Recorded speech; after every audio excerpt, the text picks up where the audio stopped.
आज आपण आळूचं फतफदं करूया. कोणी भाजी करतं, पण आपण आळूचं फतफदं करणार आहोत, म्हणजे थोडंसं सैलसर. आता काय केलेलं आहे, आळू हा मी धुवून घेतलेला आहे आणि त्याचे हे देठ काढून घेतलेले आहेत. त्या देठांचं काय करायचं, असं हे टोक थोडंसं दाबायचं आणि हे असं पूर्ण सोलून घ्यायचं. त्याचं हे संपूर्ण असं काढायचं. त्याच्या शिरा बरोबर निघतात त्या. काही याच्या निघतात, काही याच्या निघत नाही आणि वरपर्यंत घ्यायचं बरं का असं. हे अशा शिरा त्याच्या निघतात. आता मी सगळ्याच्या शिरा काढून घेते. शिरा काढून घेतलेल्या आहेत त्या ह्याच्यामध्ये आपण आळूमध्ये घालून बारीक असं करून घ्यायचं बरं का, एकदम सोळीसारखं. आणि ते बारीक चिरायचं आहे, म्हणजे हे आपल्याला कुकरमध्ये शिजवता येतं. ही पानं जी आपण शिजायला ठेवणार आहे त्याच्याबरोबर ओल्या खोबऱ्याचे किंवा सुक्या खोबऱ्याचे असे बारीक तुकडे करून घ्यायचे, ते घालायचे याच्यामध्ये. आणि सोललेले किंवा कच्चे शेंगदाणे असतात ते ह्याच्यात शिजताना घालायचे आहेत.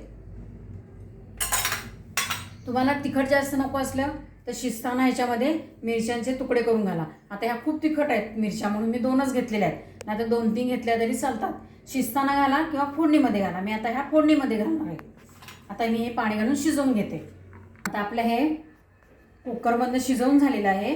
त्याच्यातलं आपण काय करणार आहे की ही जी पानं असतात ही काहींना जाडसर आवडत नाही, त्यामुळे ती कुस्करली तरी ती बारीक जास्त होत नाही. मग हे आता एवढीच पानं काढून मिक्सरमधनं काढायची आहेत आपल्याला. आता त्याच्यातलं खोबरं आणि शेंगदाणे जे आहेत ते तसेच ठेवायचे आहेत त्याच्यात. नंतर जेव्हा आमटीत घालायचं आहे त्यावेळेला आपण ते घालून घेऊ. आता हे मिक्सरमधनं काढताना त्याच्यामध्ये थोडंसं डाळीचं पीठ आहे किंवा शेंगदाण्याचं कूट, हे डाळीचं पीठ आहे ते मी ह्याच्यात मिक्स करते, म्हणजे त्याला एकजीव मिसळून चांगलं येतं ते. आता ह्याच्यातलं थोडंसं पाणी आहे ते आपण ह्याच्यामध्ये घालून घेऊया. आणि आता मी हे मिक्सरमधनं सगळं काढते. गॅस लावलेला आहे. आता हे मिक्सरमधनं मी असं मस्तपैकी बारीक करून घेतलेलं आहे. हे शेंगदाणे आणि आपले खोबरं हे सेपरेट असंच ठेवून द्यायचं आहे. आता ते फोडणी करले आपण नेहमीप्रमाणे फोडणी करून घेऊया. नेहमीप्रमाणे मोहरी जिरे, त्या तेल गरम होऊ दे. मोहरी आणि जिरे, मोहरी जिरे चांगले तडतडले आहेत. आता त्याच्यामध्ये आपण हिंग घातलेला आहे आणि हळद. त्याच्यात आपण हे 2 मिरचीचे, म्हणजे 2 मिरचीचे 4 तुकडे करून टाकलेले आहेत. थोडेसे ते गरम होऊ दे छान तिथे.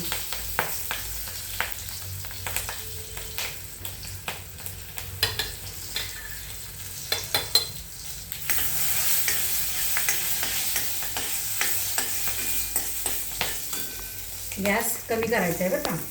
आता आपण हे जे मिक्सरमधनं काढलेलं आहे ते सगळं ह्याच्यात मिक्स करून घ्यायचं आहे.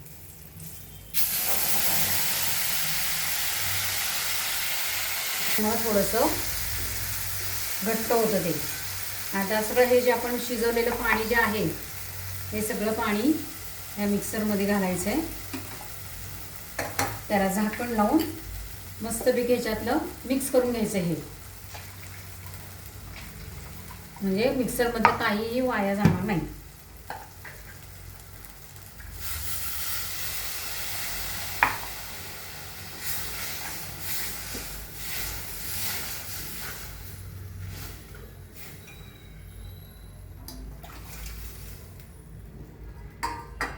आता हे गॅस मोठा करायचा, म्हणजे जरासं शिजून द्यायचं आहे थोडं.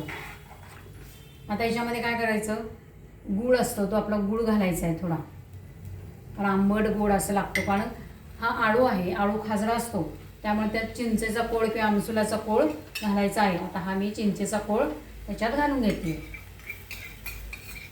चिंच, गूळ, मिरची हे सगळं त्यात मिक्स करून घ्यायचं. आता थोडंसं त्याच्यामध्ये धने जिऱ्याची पावडर किंवा तुमचा जो गोडा मसाला असतो तो थोडा घालून घ्यायचा याच्यामध्ये. तांबडं तिखट तुम्हाला हवं असलं तर थोडंसं घाला, नाहीतर नाही घातलं तरी चालते. आता त्याच्यामध्ये चवीप्रमाणे मीठ घालूया.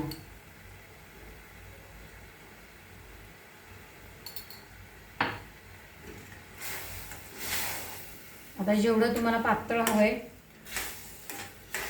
तेवढं तुम्ही त्याच्यामध्ये पाणी घालून घ्या, कारण थोडंसं ते शिजलं पाहिजे. मिरचीचा अर्क त्याच्यात उतरला पाहिजे, गूळ वितळला पाहिजे, सगळ्या गोष्टी ह्या व्यवस्थित शिजल्या पाहिजेत. आपण आता एक उकळी त्याला देऊया. आपलं मस्त शिजले बघा, किती छान उकळी आली. वास पण छान येतोय, चिंचेचा आंबटपणा असा वास येतोय, गुळाचा येतोय वास. असं चिंच गुळाची आळूचं फदफदं करून खायचं, मस्त लागतं. त्याच्यामध्ये खोबरं आहे, शेंगदाणे आहेत, सगळं छान लागतं. गॅस घालून टाकूया. असंच घरातले छान छान पदार्थ करून खायचे आणि लाईक शेअर सबस्क्राईब करायचं.